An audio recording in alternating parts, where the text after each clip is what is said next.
The arrival at Tarrytown had ended my reflections, and Kennedy's, whatever they may have been.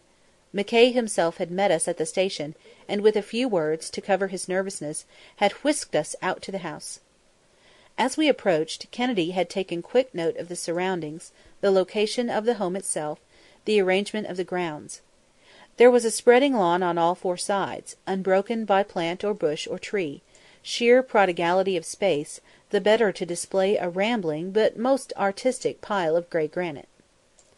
Masking the road and the adjoining grounds was thick, impenetrable shrubbery, a ring of miniature forest land about the estate.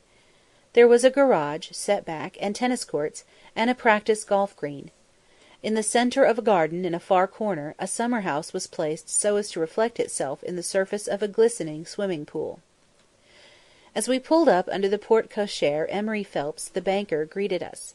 Perhaps it was my imagination, but it seemed to me that there was a repressed animosity in his manner, as though he resented the intrusion of Kennedy and myself, yet felt powerless to prevent it. In contrast to his manner was the cordiality of Lloyd Manton, just inside the door. Manton was childishly eager in his welcome, so much so that I was able to detect a shade of suspicion in Kennedy's face. The others of the company were clustered in the living-room, through which we passed to reach the library. I found small opportunity to study them in the rather dim light. Mackay beckoned to a man standing in a window, presenting him to Kennedy as Dr. Blake. Then we entered the long, panelled chamber which had been the scene of the tragedy. Now I stood, rather awed, with the motionless figure of Stella Lamar before me in her last pitiable close-up. For I have never lost the sense of solemnity on entering a room of a tragedy, in spite of the long association I have had with Kennedy in the scientific detection of crime. Particularly did I have the feeling in this case. The death of a man is tragic, but I know nothing more affecting than the sudden and violent death of a beautiful woman, unless it be that of a child. I recalled a glimpse of Stella as I had seen her in her most recent release, as the diaphragm opened on her receiving a box of chocolates sent by her lover, and playfully feeding one of them to her beautiful collie, Laddie, as he romped about upon a divan and almost smothered her with affection. The vivacity and charm of the scene were in sad contrast with what lay before me.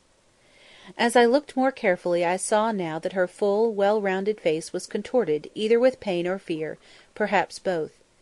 Even through the make-up one could see that her face was blotched and swollen. Also, the muscles were contorted, the eyes looked as if they may be bulging under the lids, and there was a bluish tinge to her skin. Evidently death had come quickly, but it had not been painless. "Even the coroner has not disturbed the body," Mackay hastened to explain to Kennedy. "The players, the cameramen, all were sent out of the room the moment Dr. Blake was certain something more than a natural cause lay behind her death. Mr. Phelps telephoned to me, and upon my arrival I ordered the doors and windows closed, posted my deputies to prevent any interference with anything in the room, left my instructions that every one was to be detained, then got in touch with you as quickly as I could." Kennedy turned to him.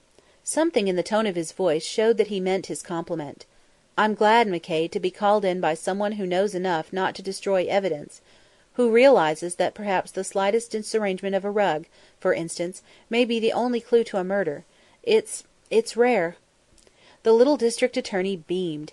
If he had found it necessary to walk across the floor just then he would have strutted.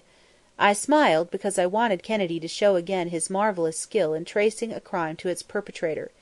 I was anxious that nothing should be done to hamper him. Chapter 2.